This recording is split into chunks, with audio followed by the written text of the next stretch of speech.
What is up, ladies and gentlemen? More ladies and gentlemen. Welcome back to our call, our weekly call. I'm speaking straight from Canada, Montreal. Bonsoir à tout le monde. How you guys doing? So we're getting back on our calls. I'm gonna not a lot of time to chit chat today because we have a lot to cover. And I'm just gonna state the obvious. I was out of commission last week. If you follow me on the gram, you know I've had a severe allergic episode. Bonsoir, Dodi. Um, to a peptide. And I said I'm gonna talk more about it later. I'm not ready to talk about it yet. I just need to understand what happened, just need to check my health, make sure everything is okay. I don't want to send out any precipitated messages. If anything, I really endorse peptides. I think peptides are amazing. Sonia and and I definitely don't think they are evil. It's just really need to do your due diligence. Um, but today we're going to talk about cardio. So the call that we're supposed to have last week, we're going to have today, and we're going to make it amazing. Thank you, Dodie. I'm all, thank God, 100% fine now. No problem at all, at all, at all. So this month we're talking about myths, fitness myths, right? We talked about GLP-1, which is a peptide 2 weeks ago. We talked about the benefits, what it is, what it does, things that people talk about it, things that people say, and all the, the myths around it. And um,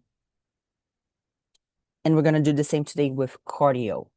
A lot has been said in the fitness industry. If you are anywhere in the world and you try to lose muscle, I'm sorry, lose weight, gain muscle, drop body fat, there's been this conversation about cardio.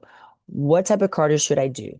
When should I do it? Should I even do it? So today we're going to clear the area about cardio. Of course, as I say to my clients, there's so many things that can be used for your health. And probably all of them work, just not all of them at the same time. Um, Same thing goes for nutrition. People are constantly talking and asking, like, what is the best diet? Well, there's not such a thing as the best diet. It's the best diet for you at that time in your life. Um, so the same thing goes for cardio, the same thing goes for training, same thing goes for everything. Everything is a conditional when we talk about health, when we talk about performance. There's not one size fits all, and there's definitely not an absolute truth in health. We still know so little about our human bodies.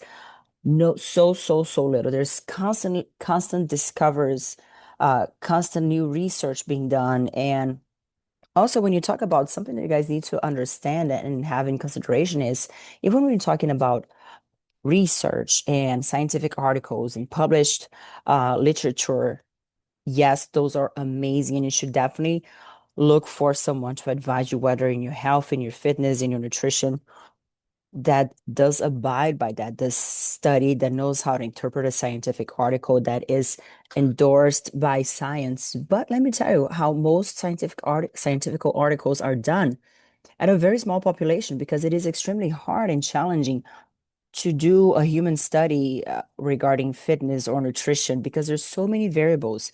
Um, the best way to do it is like if you have control over all the variables. So you lock, let's say 20, 30 people in a room and you give them all the food, you track all their metrics, you control everything, temperature, time of sleep, even when we're talking about women, the cycle, period of cycle that they are.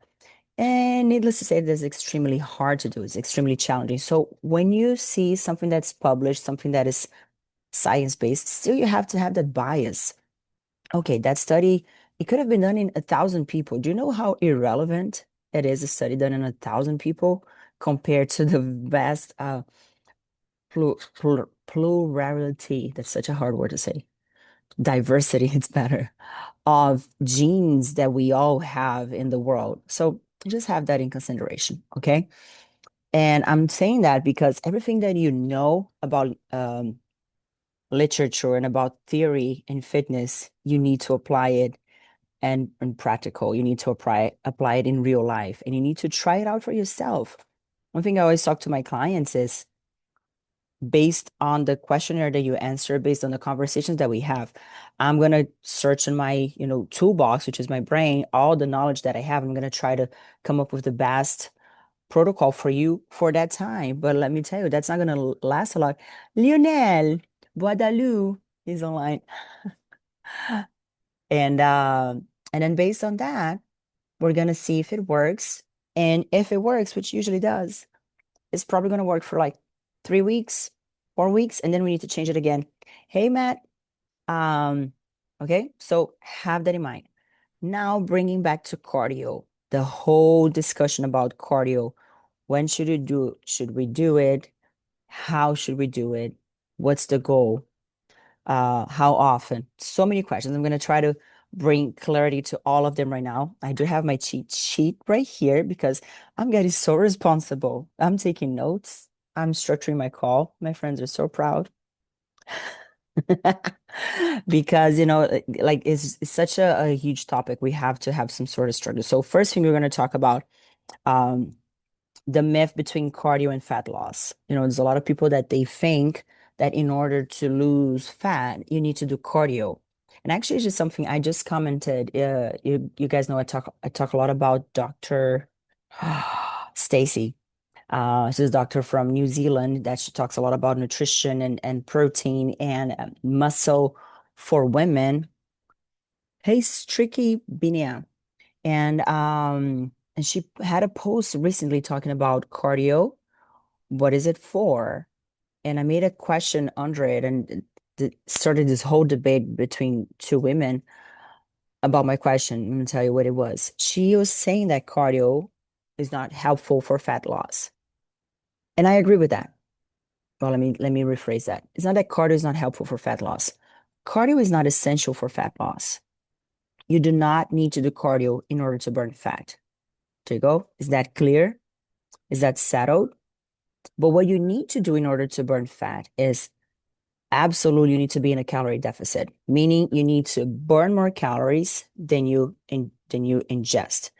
The exit amount of calories needs to be bigger than what you put in your body. You need to be in a deficit. And what is the easiest way to do that? Thanks, Dodie. The easiest, from my perspective, way of doing that is not necessarily just eating less, but is spending more. So let's just check, for example, an average female client of mine. She's eating, let's say, 1,500 calories. She's on a cut already. 1,500 calories is not a lot of food.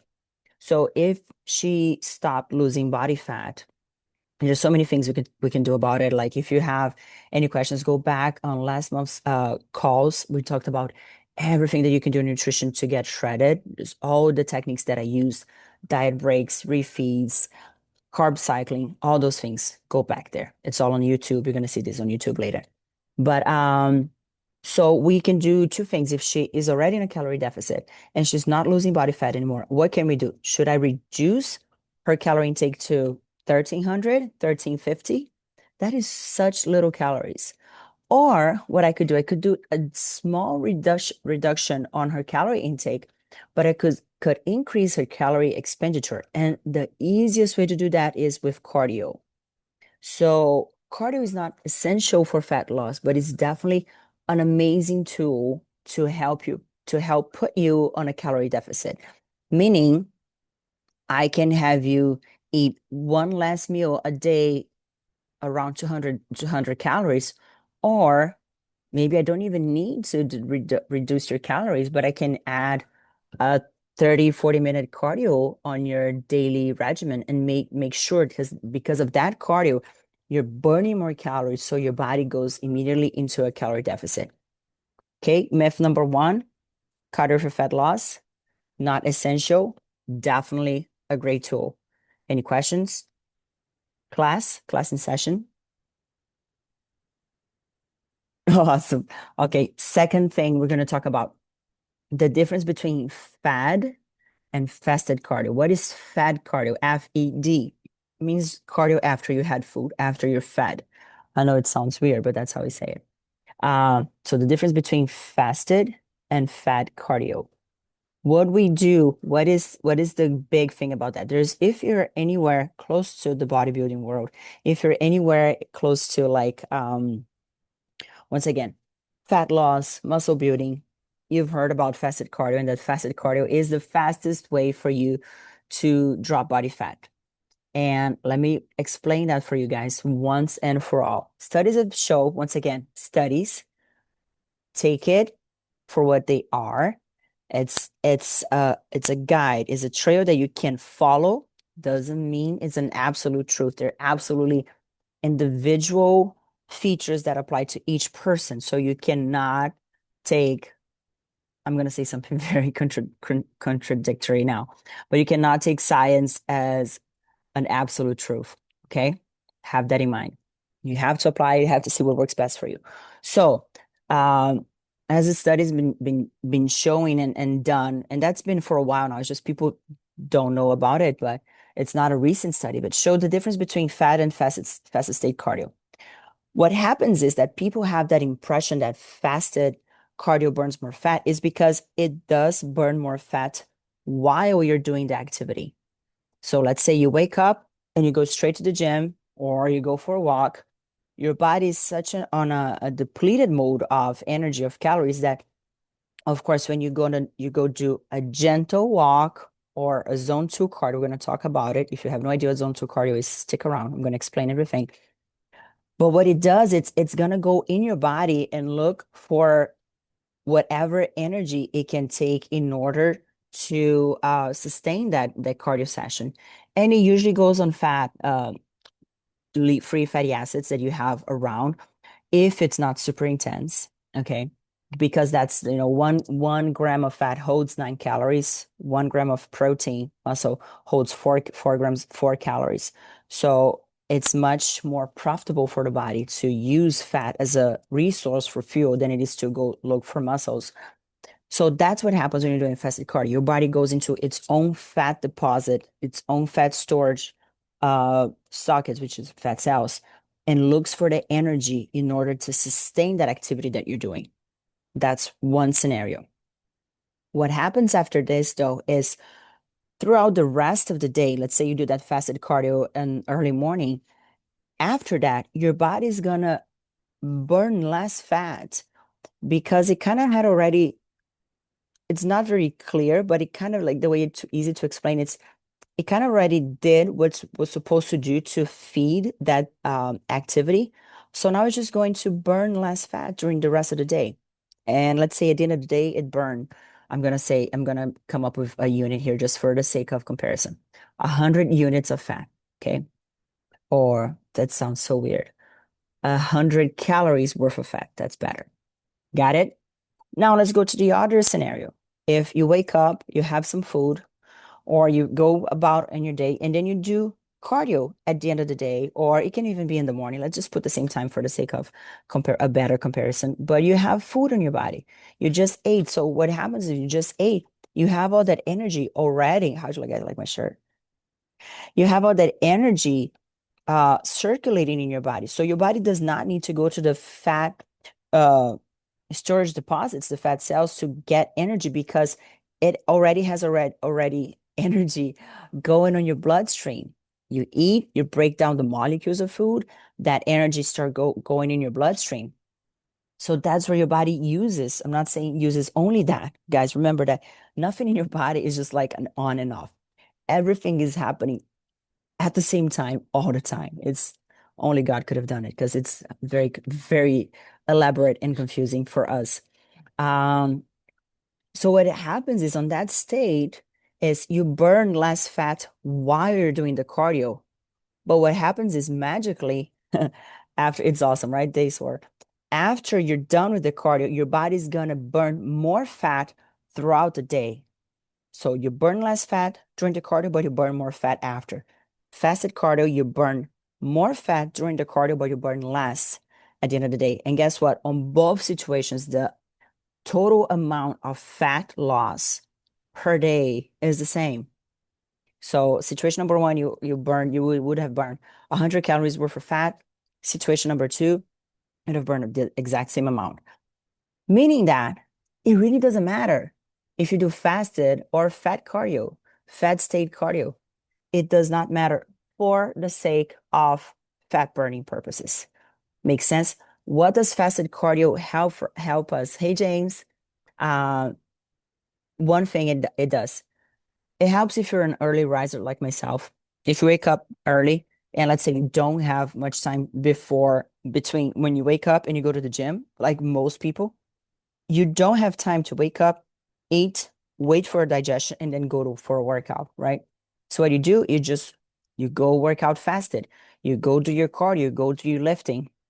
Maybe that can be a topic for another session, is like lifting, what to eat before and after, do it fasted. There's a bunch of people. I've done so many workouts on a fasted state. That's not what I've been doing right now because once again, times change, body changes, goals change. But so it is very practical for a lot of people to just wake up, go to the gym, or have some coffee and go to the gym. It helps on that because you do not want to be working out and having all that food being digested on your system, on your stomach.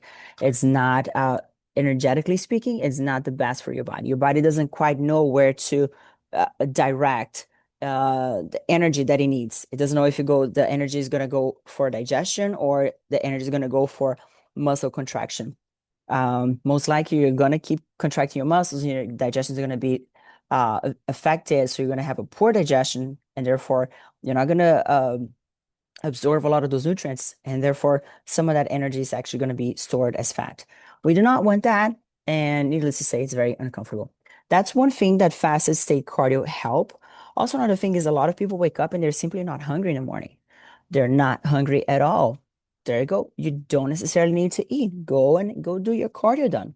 Um, some people just they like to practice fasting, on a regular basis. They fast 12, 16, 18 hours. That's also an occasion that you fasted cardio can be helpful and it can be useful. Or it's not like even something you're pursuing, just your lifestyle, which also, if you do fasted cardio, it kind of helps you get on a calorie deficit if you're trying to lose weight because you're going to postpone your first meal. You're going to have less of a window, eating window in order to get all those calories in. So there's all those little things that happen with fasted cardio. Once again, so for fat loss, there's absolutely no difference. And I'm going to tell you guys is there's a little caveat is if you are doing fasted cardio and if you're worried about keeping your muscle mass, which you all should be, most of us should be. Very few cases where you should not be worried about retaining your muscle mass. As I wouldn't do a very extreme or intense fasted cardio, and you're gonna find out why in a few minutes. And second, I wouldn't do it for too long either, because the longer you go or the more intense you go, the more you're gonna start tapping into your lean muscle mass to feed that cardio. So if you do choose to do fasted cardio, choose slow intensity and choose not super long duration. And of course, if you do it's almost like they combine, right? If you do a 60-minute walk at a very low intense, it's probably around the same as if you do a 30-minute walk on a little bit of a more moderate intense. So just use your best judgment, or you can hire me and I'll tell you exactly what to do. That's also an option. Shameless plug. Got it? Everybody got that? So we talked about cardio for fat loss, not necessary, but definitely a helpful tool. Second, we talked about the difference between fasted and fad state cardio. If the goal is fat loss, they both work just fine, okay? Third part, we're going to talk about types of cardio. And there's so many qualifications and classifications of cardio. Zone 2, Zone 3, Zone 4, LISS, MISS, HIIT. We're going to talk about now, and they mean almost the same thing, but I'm going to explain you so clear the clutter for you guys so you can actually understand. Claudia, thank you so much, my love. I will save. It's not going to be available here on Instagram, but it's going to be uploaded to my YouTube channel, okay? So send me your email so I can add you to the list and send you the link. Um, Different from LISS, MISS, which I need to be honest, I've never heard that that classification ever is the first one. I just thought it was funny, but sharing is caring, so that's why I'm sharing these with you guys. And HIIT, LISS stands for um, low intensity steady state cardio. MISS stands for medium intensity steady state cardio, and HIIT, HITT, no, sorry, HIIT stands for high intensity interval training. Got it? So, and at the end, we're going to qualify that with the zones of cardio because that's what usually a lot of people know about. It's the buzzword right now. Zone 2, zone 3, zone 4. It used to be just LISS and HIIT. What is LISS? LISS is when you do, once again, to the name, a low intensity steady state cardio. The best way to explain this is not to give you numbers, is to give you examples, right? Because you learn when you simulate things. LISS would be you go for a walk with your dog in the morning outside, or you go for a walk by yourself. You go walk on a treadmill, you go ride a bike. It's easy. It's steady, meaning there's not fluctuations, there are not variations of intensity. And that list, for the purposes of fat loss, I would suggest you can go anywhere from 30 to 60 minutes. That's easy. Do more than that. I wouldn't really recommend it, unless you're someone who has a lot of muscles to spare and you don't mind about sparing some of that. But anywhere from 30 to 60 minutes, that's a good amount. Got it? What LISS does for you? LISS, first of all, is gonna burn lots of calories because you're just gonna be moving your body. Imagine you moving your body uninterruptedly for 30 to 60 minutes. It burns a lot of calories. Um, but the type of calories, the type of effort that you do for LISS, it's prone for fat loss. So each type of effort, and by effort, I mean physical effort that your body goes through, lifting weights, jumping, doing something, it requires energy, right? So the type of energy that you're going to use, hola, mi amor, ¿cómo está? Is going to be determined by the intensity of it. When you have a small intensity, small effort activity, your body is going to tap into fat sources. Body, like the energy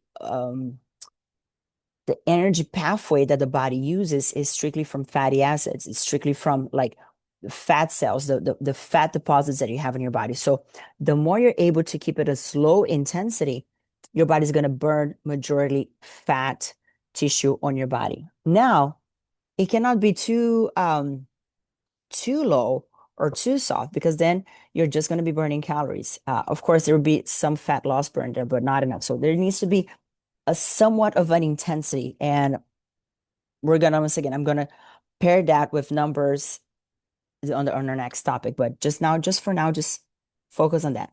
So LISS, low intensity steady state cardio is I'll walk outside. I'll walk on the park, nonstop, longer durations. It's very muscle sparing, meaning you're basically not gonna use any type of muscle tissue or lean body tissue to fuel that activity. You're going to mostly use fat cells, fat resources. Got it? I need to stop doing that. Like I had stopped. I'm going to stop right now. My coach is laughing at me. Uh, Second one, MISS, medium intensity steady state cardio, is the same thing, but a little bit more intense. So if you go, instead of going for a gentle walk, you go maybe for a brisk walk outside, like a walk that you would start like maybe getting your breathing a little bit more intense. Maybe if you're having a conversation, you would have to like take longer pauses to talk. That would be MISS. That would be maybe if you're going on a bike ride, you go a little bit on an incline and you go have a little bit more challenging on your heart rate goes a little bit higher. And that is that zone, not zone, but the MISS cardio is usually not very used. Um, Usually people go straight into the other type of intense cardio, and which we're going to talk about it. It's the one that you should avoid at all times. This MISS, I like to sprinkle some MISS into my list if it makes any sense. So when I'm doing my slow steady cardio, which I do most mornings, I usually start gradually increasing my intensity.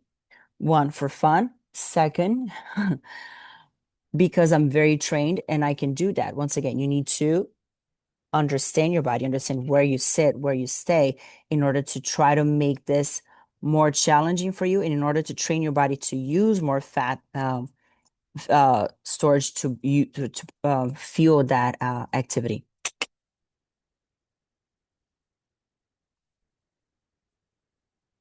Mm-hmm. Mm-hmm. I love live stuff. Type 3 of cardio, hit high intensity interval training. That was my favorite for so many years, so many years. I did hit so much, so much, so much. I still do. It's just I changed a lot how I do it. So HIIT stands for high intensity interval training. What is that? As you go super intense, and by super, I mean super, super close to failure, close to fatigue. High intensity interval training, high intensity is not you're running at 6 miles per hour. Okay, guys, we're back. We're back. We're back. We're back. Let's stop. Let's start right back where we stopped. Hit high intensity interval training. We're talking about the types of cardio. Don't worry, I'm going to connect it all together. You're going to be just fine when you get to YouTube and see all that. So about hit, um, once again, you need to go super, super, super intense and then immediate rest. And the whole goal behind the high intensity interval training is to get your body to understand and respond to the changes in heart rate. So you're going to go super intense. Your heart rate is going to go super, super high. Tony, and then you're gonna drop. And but the whole goal is like to try to slow down your heart rate, try to slow down, like make your heart work in order to control your heartbeat, and to acclimate back to rest. So and that's like high intensity interval training. When done properly, when done the right way, it's probably one of the best tools you have for fat loss. The problem is a lot of people don't know how to do correctly, and it can be, it's not mandatory, but it can be extremely challenging to achieve that because it's so intense on the body. Like you have to be physically um, prune for that in order to be able to sustain that type of activity. And I'll tell you, once again, I would give you an example. So, and when I used to do a lot of HIIT training, I used to run, so warm up on a treadmill and then I go sprints, right? So I would sprint for, I like to do very intense and very short, 20 seconds, which seems so little, but try 20 seconds at maybe 12 miles per hour, sometimes 13. I'm petite. I'm 5'4". I don't have long legs. Uh, so 20 seconds at 12 miles per hour, it's extremely fast for me. And mind you, of course, I warm up to it. I just don't hop on a treadmill and start doing that. I warm up, I run, I make sure my mobility is good. And then I rest for 10 seconds. And then I'm back and I do that. So I repeat that maybe at 12 miles per hour, I can probably do at this stage, probably do like 6 sprints, 4 sprints. It's a lot. It's very intense. But then you see people doing that's like my whole pet peeve with the all these big gyms and big circuit style of gyms because they sell you they're doing high intensity interval training, but you're getting nowhere near that high intensity. You're getting at a very low level of intensity, which just makes you prone to burning your muscles. And that's why the vast majority of people who attend those classes do not have a lot of muscles to show for, and they do have somewhat of more fat. But I digress. We can talk about this some other day. That could be some of the fitness myths, like debunking all the F45s and Orange Theory, and what's the other one that I don't like? Berries. Can I say that? Am I going to get canceled? It's the truth. It's the truth. So high intensity interval training, you have to do super, super intense. Benefits, you burn a lot of fat. And actually, it has muscle building properties. So when you go that intense, you're actually sending signals for your body to build muscles because it's such an extreme effort. Your body muscularly needs to respond in order for you to be able to sustain that activity. Third thing is very time sparing. So if you're doing a list and you're doing for 30 to 60 minutes, you probably couldn't get a HIIT training for anywhere more than 10 minutes because it's so extraneous to the body. The downside of it is, once again, it's very challenging on the body. One can easily get hurt, pull a muscle or something, and it's just hard. I would not recommend you doing high intensity interval training every day. As a matter of fact, I would recommend maybe twice a week, 3 times a week for most women. If we're talking to women, the guys can get away with a little bit more. Um, that's it. Also, another way that I've been doing HIIT training lately is I run uphill because it helps me not get so demanding on my muscles because I'm lifting a lot. So instead of doing a sprint at 12 miles per hour, I'll put my treadmill on an incline at 15 or more if the gym allows it to. And I'll run at 4 miles per hour, 4.5, 5 miles per hour, which would be a walk normally. But because you're going uphill, it's extremely challenging.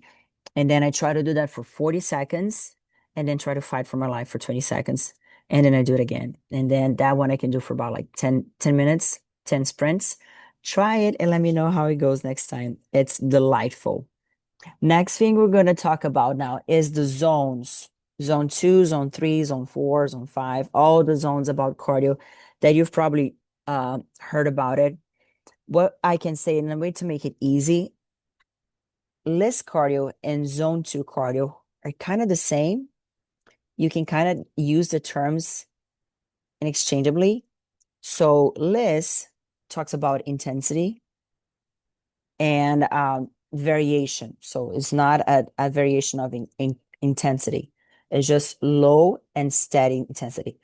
Zone 2, it talks about it actually qualifies and quantifies the heart rate. So it's about 60 to 70% of your maximum heart rate.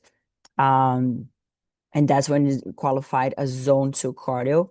So once again, you can get do a LISS cardio at a zone 2. That's the ideal zone 2. Once again, it just talks about how you calculate, get your maximum heart rate, do 60 to 70%, and that's going to be, you're going to be mostly burning body fat at that stage. Zone 3, it's a little bit more intense. You're going to talk about 70 to 80% of your maximum heart rate. That goes a little bit more intense. You're still going to be burning the vast majority of fat, but you're going to start like tipping a little bit more into lean muscle tissue, lean body tissue. So when I'm doing a list, I like to exchange between zone 2 and zone 3. Not exchange, but kind of progress. So I start at a very low intensity, and for the sake of sanity, I start challenging myself a little bit more. And once again, like I said, my body is kind of trained for that. So I'm able to do that. If you're a beginner or intermediate, stick to zone 2 and then work your way around it. Okay. Zone 4 and 5, you go from 70 up to 90% of your maximum heart rate.